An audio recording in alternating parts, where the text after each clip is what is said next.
নমস্কার বন্ধুরা, এই দেখুন পাকা আম দিয়ে আজকে এই চাউমিনের সস বানাবো। পাকা আম আর দুইটা আছে কাঁচা আম আর পাকা আম দিয়ে চাউমিনের সস কেমনি করে বানাইতে লাগে ওটা আপনারা দেখুন, দেখতে থাকুন, আমি বানাই। হ্যাঁ, প্রথমে মশলা বাছতে লাগবে।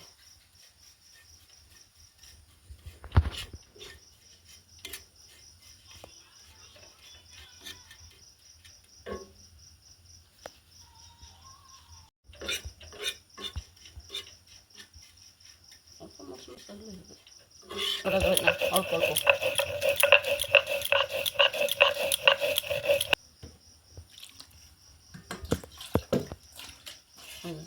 দুইটা আছে কাঁচা আম, এই দুইটা কাঁচা, এটা পাকা।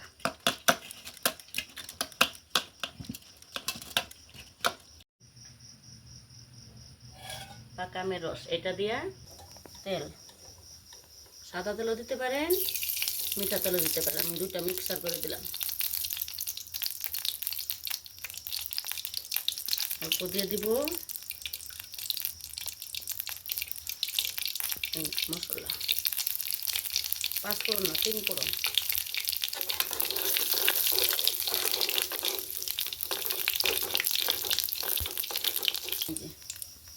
জুসটা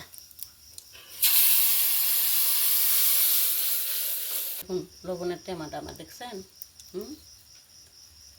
কি এটা খাই আনছিল, কি খাই জানি বাবু?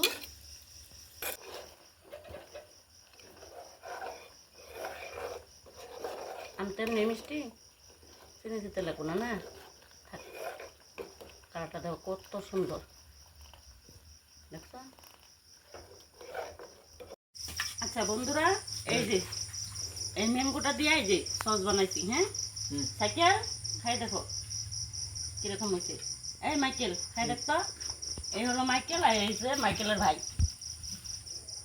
খাই দেখো কিরকম টেস্টি হয়েছে, খাই দেখো। হ্যাঁ, এই যে সস, আম দেওয়া সস। হ্যাঁ, এই যে পরের রেসিপি দেখাবো, এই যে আম দিয়ে কিভাবে খোঁজা বানাইতে লাগে, খোঁজাটা পরের রেসিপি দেখাবো। টেস্টি ভালো হয়েছে বেশি। কিরকম হয়েছে? টেস্টি টেস্টি হয়েছে, বড়ি হয়েছে, টেস্টি হয়েছে, বড়ি হয়েছে। লাইক দিবার কও, লাইক দিও বন্ধুরা, ভালো হইলে লাইক দিও। আর পরের রেসিপি আমরা আসবো আবার এই খোঁজা নিয়ে।